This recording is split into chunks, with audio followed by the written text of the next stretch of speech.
Again, thank you for having me here today. Um, I'm going to be talking about, in general, this idea that language and culture are inseparable. And I'll be focusing on this theme within examples from the Canadian context, Canadian second language education, and Canadian language policies. Yeah, let's go over to the next slide. So I want to begin by just presenting some theories, both from anthropology and from my own field in applied linguistics or theoretical linguistics, that theorize on how language and culture are co-constructed. Afterwards, we'll look at how these theories are exemplified or illustrated in the Canadian context. So I know most people internationally, when they think of Canada, they think of like a bilingual nation with people walking around speaking English and French. And as we might know, in practice, this can be very different depending on where we are. So when I was in Alberta, this is definitely not the case, basically very English. Now in Quebec, it's mostly French, except when I'm working or going to school, which are both in English. And on this topic, I'll be going specifically through the policies that we have in Canada in relation to the drastically changing and more multilingual and multicultural context of societies here in Canada. I'll also share some work that I have done from my master's thesis and some other projects that I do with my current PhD supervisor that specifically focus on language education. And I want to end the discussion by looking at an alternative view on the inseparability of language and culture that might be more suitable, I'm using keyword might, be more suitable to the future. And I want to talk about both the potential advantages of these as well as challenges. All right, let's get to the next slide. So I wanted to begin, of course, by quoting Noam Chomsky, who is one of the more popular personality. I mean, he's an academic, he's a linguist. You're like a linguist. And he has worked his life studying language. And in the film We Still Live Here, I'm not sure how to pronounce this one, Asnuta Yunayan, by And Makepeace. Noam Chomsky said, a language is not just words, it's a culture, a tradition, a unification of a community, a whole history that creates what a community is. It's all embodied in a language. And I really like this quote, especially the last sentence, when he said, it's all embodied in a language. When we think of language, especially even when we just think of what Noam Chomsky has dedicated his academic career to, he talked a lot about universal grammar, which makes you think that language is something that exists inside our heads, and it's something that's in here, but not elsewhere. But here he says, language is embodied, and this is something that I want everybody to think about as I go through the presentation. Language is not just the words we write or speak or read, it's the clothing we wear, it's the jewelry that we put on, it's our tattoos, it's our hand gestures, it's the way we fix our hair today, which could be different tomorrow. Language is embodied. All right, let's get going. One way to think about how language and culture are inseparable is looking at how we theorize language in relation to our cognition and how we filter through reality through this cognition.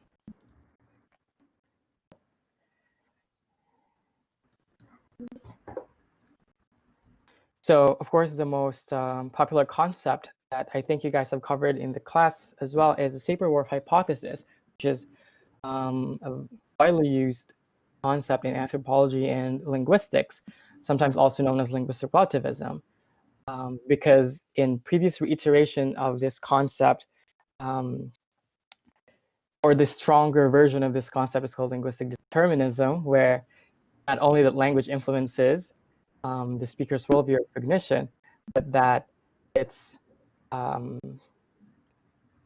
determines and instead of just influencing. But we now kind of understand this concept as its weaker form, where language just influences worldview and cognition, but not necessarily dictates all of it. In applied linguistics, we sometimes use the construct thinking for speaking, And here, kind of like a more direct translation of linguistic relativism is that because we express our thoughts through language, that when we speak, it's actually kind of like a direct manifestation of the way we think and the way we see the world. And some examples include English phrasal verbs. So some of you might not be aware, but in English, you can say that we ran out of a room. But in other languages, like Latinate languages, you can only say that you exited a room while running. And this might be very minute in terms of detail, but this does change how we describe the world and how we see it. Yep, just click some more. Collocations as well, so meaning words that go together in a language. In English, we make decisions. In French, we take decisions. And I think in Tagalog, I say I have decisions. So we can take, or have decisions, depending on which language we're using. And of course, idioms is a great example. In English, we would have something like when pigs fly.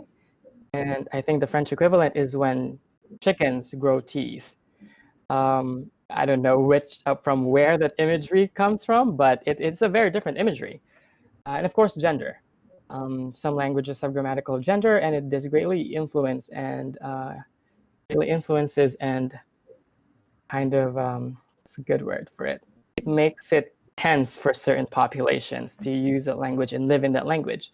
I just recently read a study where the author investigated how Francophones who identify as queer or gender fluid or non-binary, how they're dealing with the fact that their language represent everything with a gender, and how that reflects back to them, and the difficulty of finding words to identify them and represent them because it doesn't exist in the language. The language does not allow it. So yeah. Next slide. We can also think about language and culture in terms of the way that linguists theorize where a language comes from. So in a branch of linguistics called usage-based linguistics, some scholars are arguing that language emerges from individual and social use of language.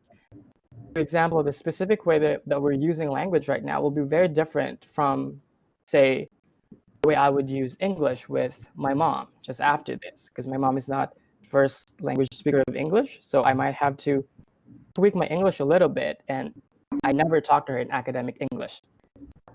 So that's a good example. Oops. Yep, next one. Specifically in applied linguistics, we also have social cultural theory, which is greatly shaped by Lev Vygotsky, a Russian psychologist. And here he specifically kind of theorized that when we learn languages, it's not just learning a set of grammar rules that become formalized in our heads, but instead it's all of the social cultural features that we encounter every day that shapes language acquisition. And examples of these include picking up language habits from peers. So for example, I often find myself like 1 or 2 days later texting or even speaking the way my friends would. And this happens very unconsciously. Language contact also, Creole and Pidgin languages because of social mobility, and this shows how social cultural context can shape language and what emerges as language. Regional varieties as well. Of course, we speak very differently here. We speak English differently here in Canada than, say, the UK. And even here in Canada, the kinds of English, for example, that a friend of mine from Toronto would speak would be somewhat unfamiliar to me. And is there another example? Oh.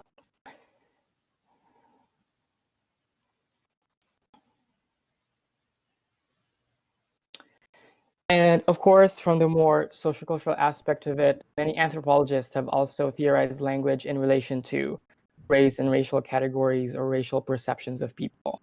The most popular of which, that is also very widely drawn upon in linguistics, is racial linguistics, where we say that language and race are co-constructed. So meaning the way we talk, the way we use language, and the way we represent ourselves through language is very much related to how people would see us as a racialized person. So Jonathan Rosa, for example, has written a book based on his ethnography in a school in the United States, and he called it "Looking Like a Language, Sounding Like a Race." I really love this title, and I haven't read the book myself, but I have had the pleasure of meeting Dr. Rosa in person, and where he presented parts of his work here to applied linguists. And really, this really reminds me of comments like, "Oh, you sound like you were born here." You know, like these kind of comments, while seemingly harmless, they do draw from racial linguistic ideologies where we think that someone's sound would dictate where they're from or which racial category they belong to. Next.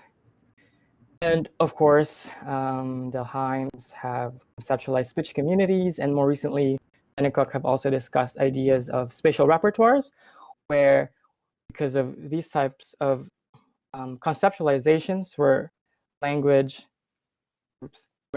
exists not just inside us, but out there in the community, we can do ethnographies of language, or we can do linguistic ethnographies like many linguists do. And we can also think about language that are as very highly social, and they might differ from place to place to place. So an example I put here is the way we talk in a restaurant would be very different from the language used in a court of law, or say versus hospital jargon, very different.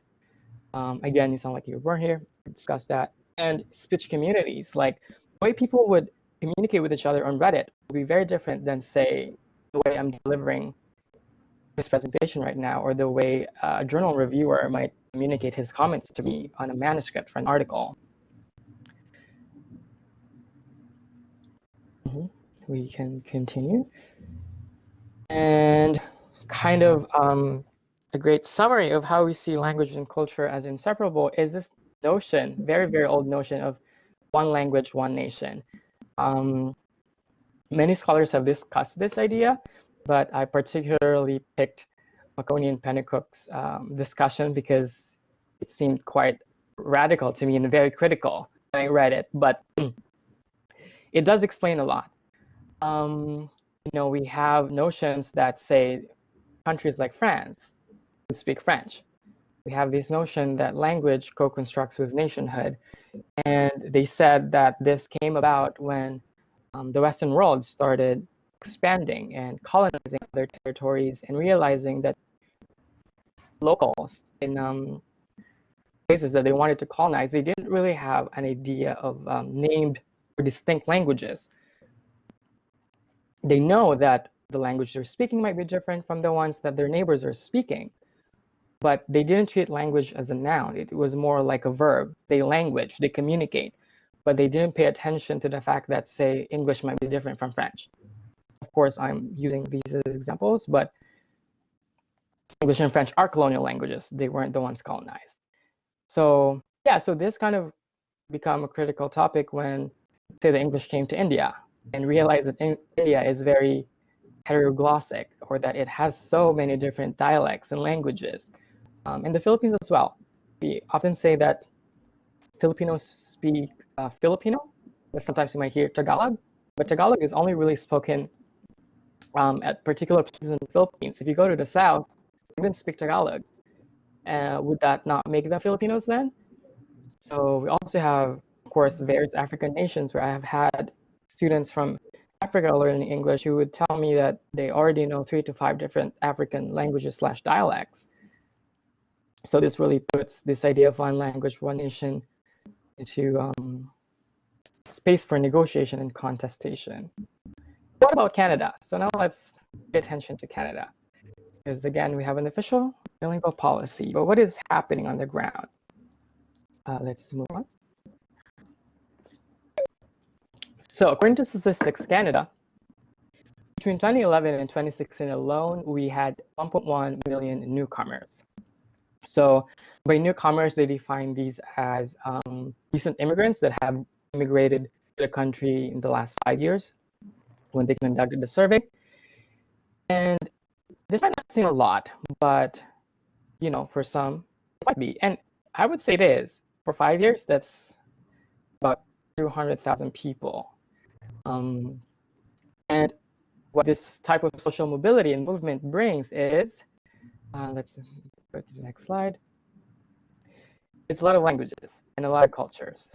So between 2011 and 2016, also we saw a drastic jump of speakers of more than one languages in Canada, from 2% to 19%. That's almost 20% jump. And 70% of these multilingual speakers now actually speak a language other than English or French at home. That means the multilingual and multicultural profile of Canadian citizens are changing. And let's look at the next slide. And this one is from a CBC article, or Global News actually. It just shows that, at least there in the prairies, Tagalog is now the #1 most spoken home language. And this, of course, differs depending on where you are in Canada. Here in Quebec, it's not surprising that we have Arabic as #1 because there are many Arabic-speaking nations that used to be French colonies, like Lebanon or Morocco, to name a few. But how do we manage this type of linguistic and cultural diversity? Let's go to the next slide. Well, let's look at the source of our current policy. So now we have the Official Languages Act, but it came from the Royal Commission on Bilingualism and Biculturalism. So we see here, even back then, policymakers have a notion that language and culture come together. And in an excerpt, they said, the purpose of this commission is to recommend what steps should be taken to develop the Canadian Confederation on the basis of an equal partnership between the two founding races. And can we guess who those two founding races are? English and French. Okay, let's go to the next slide. And this was very tense. When the official languages came up, of course, Quebec was like, well, how about us? How about the French language? And of course, even more than that, the Indigenous peoples of Canada were like, are you kidding us? Two founding races? What are you talking about? And in order to mitigate this, the Official Languages Act now actually not only want to promote and strengthen the status of English and French as official, but they also kind of have a mandate that says in the policy document that Canada should also preserve and enhance the use of minority languages. But of course, this is much harder in practice than in theory. And to kind of further console, disagreements with this policy, the Canadian government came up with the Multiculturalism Act, which aims to preserve and enhance Canadians' multicultural heritage. But again, for some linguists and ethnic studies scholar like Guo, we call this liberal multiculturalism, or political correctness with little substance. Sure, we're multicultural, but if we have an official policy that requires us to speak, work, go to school, and live mostly in specific language, then of course, that will dictate the type of cultural lifestyle that we'll have, right? And it doesn't really value all cultures or all languages. We can go on to the next one. And again, this gets even more tricky when we look at some provinces. And just to clarify, not all provinces in Canada have specific language policies. The only exceptions are Québec and Alberta. Québec has charte de la langue française, which states very clearly that French is the language of the state, the law, work, education, communication, business, commerce, everything. And it does say that, of course, recognize the rights and privileges of our Indigenous Quebecers. So they are free to, of course, work and educate their youth in their own Indigenous languages. But this policy does not enforce anything in that regard. It does not say anything specific about supporting Indigenous language and cultures. Just that if they wish to, they can also give priority to it. But it's not coming. The initiative is not going to come from the government, basically. So again, we see this theme of one language, one nation. And this has also, of course, resulted from long history of separatism from Quebec as a more of a French nation. Let's click again. Yeah, and a great example is just recently when we had a change of government here. The current government changed the name of the immigration ministry from Immigration, Diversité et Inclusion to Immigration, Francisation, and Intégration. So we see here that diversity became Francisation, which, if you guys are not familiar, it kind of refers to the French as second language program that the government has here that is required for immigrants. So if you want to be a permanent resident, a Canadian citizen in Quebec, you would have to pass the French test. And most people would go to what they call Francisation program. Most immigrants would go to this program in order to pick up French. And again, they replace inclusion with integration, which personally reminds me of what Kubota in the previous slide defined as political correctness with little substance. Because a lot of the times, this integration is actually much more, it's very assimilationist. But of course, you don't want to put assimilation there. It's not going to sound good. Yeah, we can click a couple more. In Alberta, you might not be aware, but official language policies actually declare English as the only official language. However, of course, French is allowed in the courts, in the school system, etc., because French is the official language. So if it's a minority language anywhere in Canada, it has protected rights under the Canadian Charter. But how often do we see here French as much as English in Alberta? Probably very rarely, at least in my experience as well. We can go on. So here, let's take a look at an example from BC.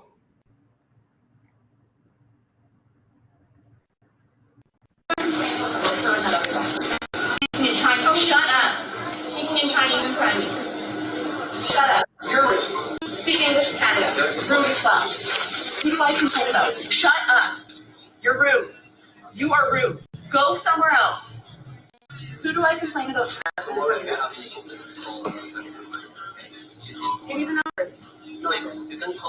What's your store number? On the top of the list. Okay, you finish your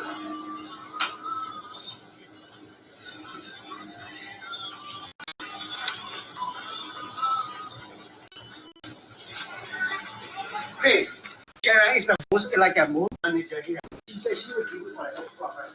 Yeah. No, Sharon wants to talk to her. You have another manager? Yes, that's over there. You want a manager to talk to me? You bring your manager here. Yeah. If you want to talk to me, you bring your manager here, you idiot, or go speak Chinese with your other staff and shit talk me somewhere else. Get him somewhere else.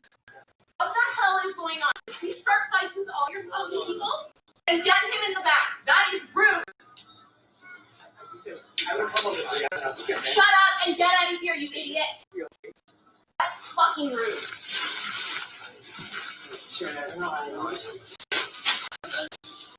You know about what? You know about what? I think having freaking fights with me after speaking a different fucking language, shit talking me in front of your staff. That's what that is. Get him out of here. It's rude. Shut up! Shut up! Fucking idiot.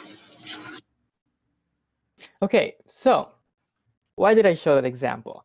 Now I want to talk about kind of shift now from policy to practice and look at how these policies, while they might refer to Canada as a whole, what do these policies actually look like as they trickle down into public discourse?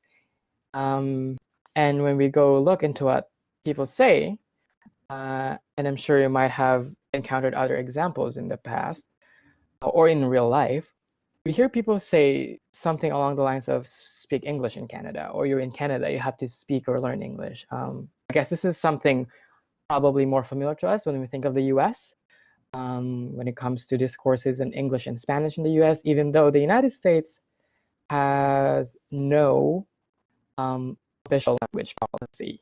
It actually does not have an official language. But again, this idea of one nation, one language, or at least in Canada, one nation, two languages. People use this sometimes, weaponize this to say to speakers of other languages that, nope, you're committing a mistake. And in linguistics and in some other fields, we call this linguicism or language-based discrimination. And what this is really about is, I'm going to quote Professor Sanders here. He's at the University of Toronto. And he had an interview where he really broke down what linguicism is and what it can look like. And he said that a major factor in unjust social structures is language. And sometimes when we think of social inequities, we usually think of, say, economics or race, racism or classism or sexism. But we rarely think of language, even though it does play a major role in certain types of social inequities. And as we've already established, language and culture are, or even language and race are co-constructed. And here we see, at least in the video, we see that speaking a language that is not prestigious or that is not considered as official in Canada, it can get you in trouble. It can lead other people to treat you differently and even give them a cause to denigrate or ridicule you and think that you're an idiot only because you don't speak English. But we can also flip the script and say, well, you lady, you don't speak Mandarin. That could also be a measure of a lack of your intelligence. Why is the fact that these people are speaking Mandarin Chinese or what have you, why is that signaling that they're less intelligent? Of course, it doesn't make sense, but it is something that is a reality for many people. And of course, for Indigenous Canadians, linguicism, or the arrival of English and French, almost wiped out their culture and led to cultural genocide. And we know today, according to Statistics Canada, that there are more speakers of Indigenous language in Canada as a second language. So Indigenous Canadian children are growing up speaking English or French first. And this might come surprising to many, but it is a reality. So I think we can go to the next slide. So now we've covered policy. Let's look at education specifically, because this is what I do my work on. And to transition, let's take a look at a quote from Sir John A. Macdonald, our first Prime Minister, whose statue, I think, was just defaced and taken down in Montreal very recently. But he said, when the school is under reserve, the child lives with its parents, who are savages, and though he may learn to read and write, his habits and training mode of thought are Indian. He is simply a savage who can read and write. It has been strongly impressed upon myself, as head of the department, that Indian children should be withdrawn as much as possible from the parental influence, and the only way to do that would be to put them in central training industrial schools, where they will acquire the habits and modes of thought of white men. Again, this is why we had residential schools. And we see here, again, language is not just something about reading or writing. It's not just about basic literacy. Education, and specifically second language education or language education in general, is also about acquiring a particular set of habits and modes of thought. Of course, at the time that Sir John A. Macdonald said this, he was referring to the cultural hegemony, which was white men. And we still kind of see this today in second language education. So let's move. So a very popular and long-standing tradition in second language education, especially ESL, is to use a native speaker model to kind of show students of, okay, this is how you should sound like and write like and talk like and act like. But who is the native speaker, right? Just click slowly one by one. Is it Shakespeare? Because we don't speak like Shakespeare today anymore, but he's a native speaker of English. Is it, oops, it's not playing properly, but that's supposed to be Donald Trump. So is it Donald Trump? He is a native speaker of English, but should I be teaching my ESL students to speak like him, use vocabularies that he used? Or as I said, is it our Indigenous brothers and sisters who are learning English and French as their first languages, but do we think of them when we say native speaker? Most likely not. And this is kind of like an ongoing issue in second language education. We can move on. Where native speakerism is actually very assimilationist, and it teaches students not only grammar or syntax or phonology or semantics, but also a very particular way of using language, which is highly monolingual and very monocultural. Because when we really look at the literature of who is a native speaker, it would usually, particularly English here, my context is English, it would be a white, middle-aged male, and most likely educated, at least an undergraduate degree. So if you think about, say, when you read research articles or read your textbooks, it follows a very particular genre that was designed or was started by white, middle-aged, educated males. And it's carried on. We still talk like this. We still write this way in academia. Let's continue. And something that I've been researching on is a potential alternative called plurilingualism, which treats languages and cultures as inseparable in our language repertoire. And as such, because language and culture are interconnected and interrelated, then plurilingualism comes automatically with this concept of pluriculturalism.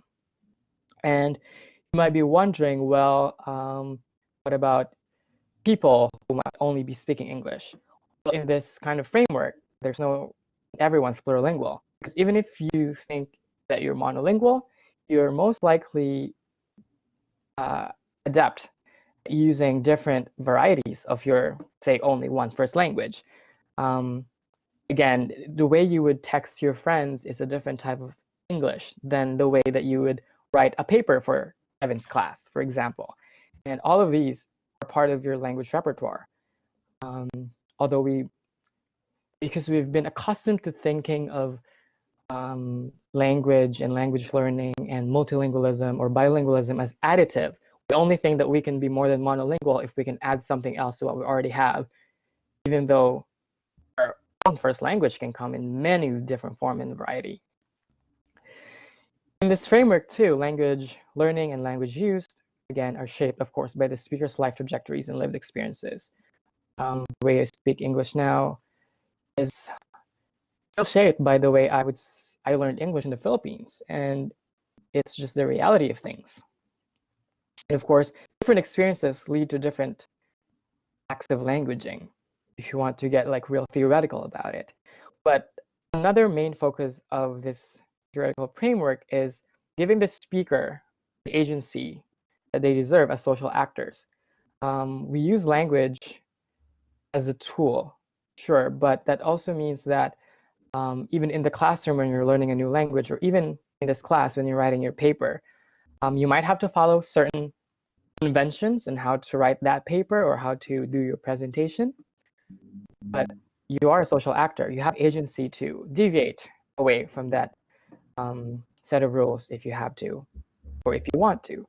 And this is something that we also pay attention to in plurilingualism, instead of just policing how people talk or speak or write. And this has kind of filtered into language education because even though it came from social cultural and psychocognitive theorizations, it's now being used to form or to design pedagogies and curriculums. We can move on. So some findings that I have had from researching this area. My MA thesis, I investigated 20 adult ESL learners. They came in pairs, so they were tutors and tutees, so they're student tutors and tutees. And one thing that I found out here was I used a scale to measure their self-perception of their plurilingual and pluricultural competence, how much they see themselves as plurilingual and pluricultural, and I found that this strongly associated when they have low PPC, plurilingual pluricultural competence, most than not, they also identified as monolingual.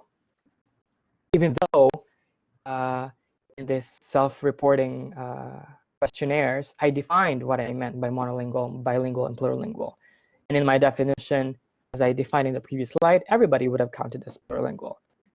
But because they don't see themselves as such, they tend to identify as just monolingual. A quote, for example, from one of my participants, she said, "I see me as more of a monolingual because I always just talk in French. I just never really had the opportunity to see that, okay, yeah, I can be plurilingual." But take in mind that this interview was conducted in English. She was talking to me in English while insisting that she's monolingual. And I pointed it out and she just smiled. And she did tell me in the end that maybe in the future or later I could be more plurilingual. I kept telling her, but no, you're already plurilingual. A lot of my participants also mentioned that this English-only kind of policy is a rule, and that it's being policed in the classroom. Of course, you know, I'm very much aware as a teacher myself. I know that there are certain tasks where when you use other languages than English, like say a high-stake essay, you'll get marks taken off when you use things that are not grammatical or that are not English. But when I ask them, you know, who enforces this rule, some of them don't even know where this rule is from, right? Like no one can, sometimes we're not aware of where, like, how policies, officialness, you know, like the official statuses that we confer to languages, how these apply to other areas of our lives. And some of them have internalized this. They're just like, well, my teachers don't really, you know, say English only, but I have to. It's an English class. You know, they have this kind of reasonings. However, when I observed them, because I spent a couple of weeks, like a semester, observing them teaching each other, I observed that they regularly engage in plurilingual practices, regardless of how they perceive their plurilingualness or their linguistic identity. In terms of practice, they kept on using translanguaging, for example, or maybe you've heard of the term code switching before, where you switch from one language to another. Translation. A lot of them mention in their interviews that, well, yeah, it's natural because you're learning another language. But that begs the question, though, right? Like, if it's so natural, then why do we have native speakerism in the classroom? Why do we have to model ourselves to someone who only speaks one language? But anyway, I digress. As one of my participants said, it's like subtitling myself. And I thought it was like a really, really profound quote, very creative. Next one. I'm also in the process of trying to publish an article from a study that I did with Dr. Dela Cruz. She's my current PhD supervisor, and we looked at 250 Montreal residents. So this study was mostly quantitative. We were trying to validate the scale that I used for my MA. But we also had a more qualitative part where we had questionnaires and survey questions. And here again, the theme of language and culture as being interrelated came up. One really great quote from a participant. They said they adopt some cultural behaviors from one language, some others from another language. Here we see how language and cultures are conflated and used interchangeably. It's true. Many other participants wrote about how they would pick up, adopt, or adapt to certain particular cultural features as a result of learning a new language, or when they move countries, or they go to an exchange program for immersion. When they get these experiences, they find themselves learning not only the language, but also the culture that comes with it. Another very particular result that we kind of don't have a definite explanation yet, because it wasn't part of the way that we investigated the participants, is that many people who identified as bilingual said that because they're bilingual, they can be plurilingual. Even though in our survey, we didn't give them a choice to identify as bilingual. We just said, ask, are you a plurilingual? And are you pluricultural? And then we define these terms. Right? But many of them said, no, I'm not plurilingual because I'm bilingual. And when we looked at our data, these types of answers came only from Canadian participants, particularly, well, the Montrealer ones. And again, we see this. We brand our country, we brand our citizens as a bilingual country, bilingual citizen, and it stays with us. So this is a very interesting question for future research, but this is was very shocking when we found this, that some Canadians would insist they can't be plurilingual because they're already bilingual, even though they would admit to consuming or participating in other cultural activities or circles.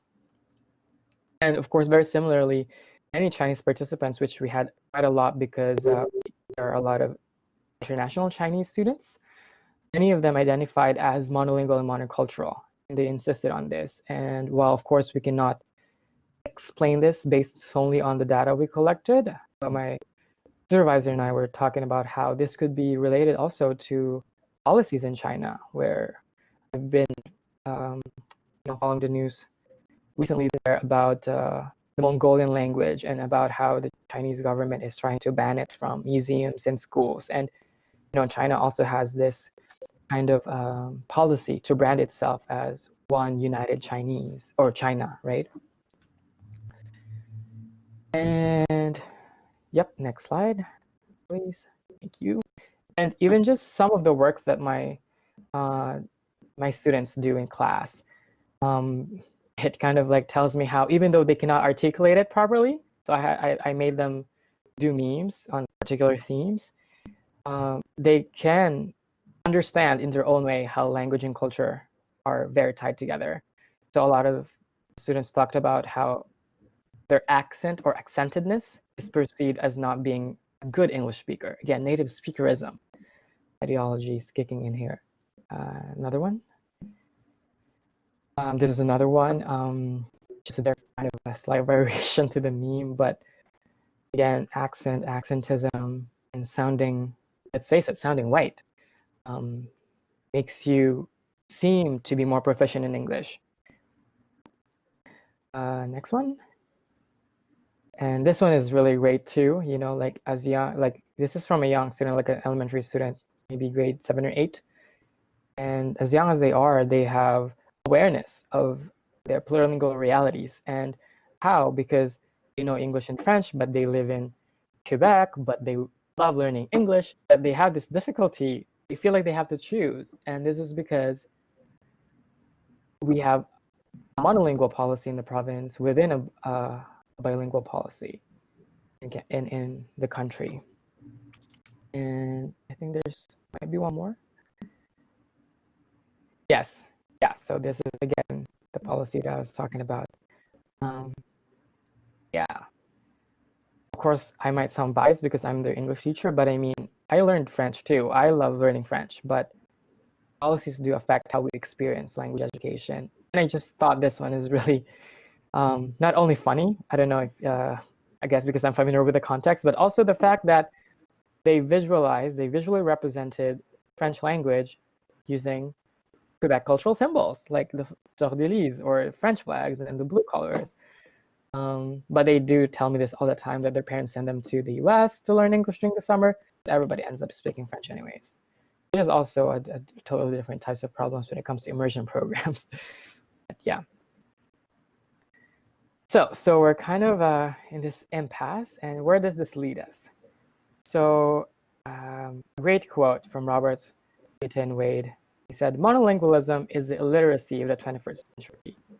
And as a critical applied linguist who like to problematize things, I think this is really, really true, and I believe in it. Multilingualism is the norm everywhere else in the world. So the fact that we insist on an education system or sets of policies that insist on 1 or 2 languages only, it doesn't make sense to me. But I want to push the question further, and if we click on the next slide, maybe we can say monolingualism and monoculturalism are the illiteracy of the 21st century. If we continue on with the premise that language and culture are inseparable, then we can't continue to pretend that we're a multicultural society, but we only value 2 languages. But it's a question. I like asking questions because I don't always have the answers. Academics don't always have the answers. That's why we spend our lives researching these things. But what can a plurilingual future look like? So I talked about this here a little bit and my findings from my own work. Well, perhaps we can use it to better reflect Canada's multilingual and multicultural reality.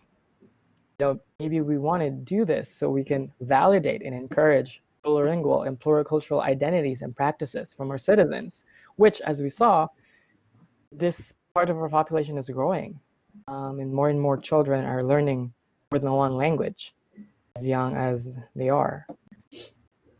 And perhaps we can even use plurilingualism as an approach to produce a more decolonial and anti-racist second language planning and policy. Maybe redesign education.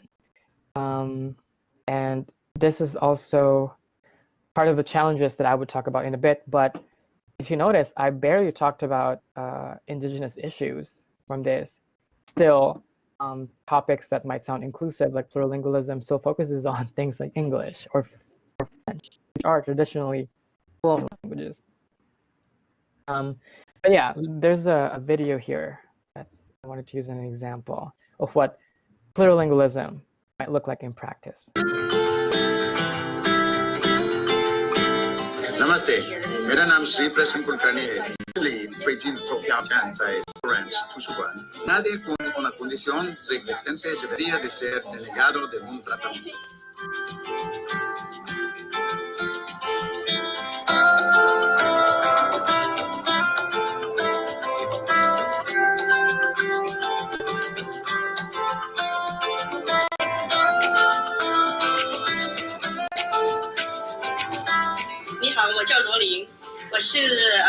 Sri Pukani 精选第22学士。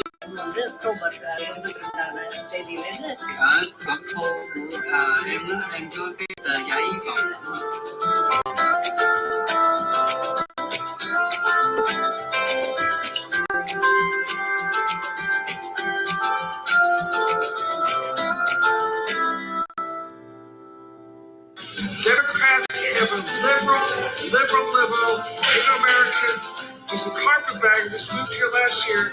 He won the nomination, and one thing that scares us this last quarter, he raised more money than I did.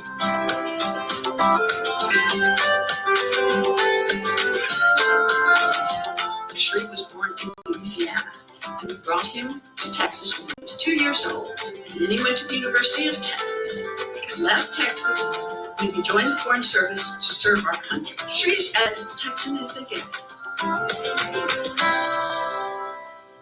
Okay, we can stop there. Yeah, I just wanted to emphasize that part there where the mother said Sri's as Texan as they get. Why they would have to emphasize that in a video that talked about his multilingual abilities?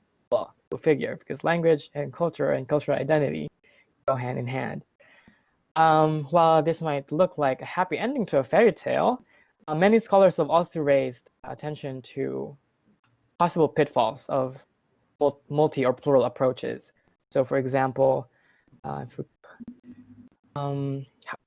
do we have to enforce this and police this? Because right now we're policing particular monolingual or bilingual policies. If we want to have a plurilingual society, is this something that we would need to police? Is it feasible? Wouldn't people be advertent to this if they would be forced? They would have to be forced to comply to it as well. Another criticism is that maybe it's neoliberal, like this campaign video, for example. Like maybe it's being exploited to gain votes.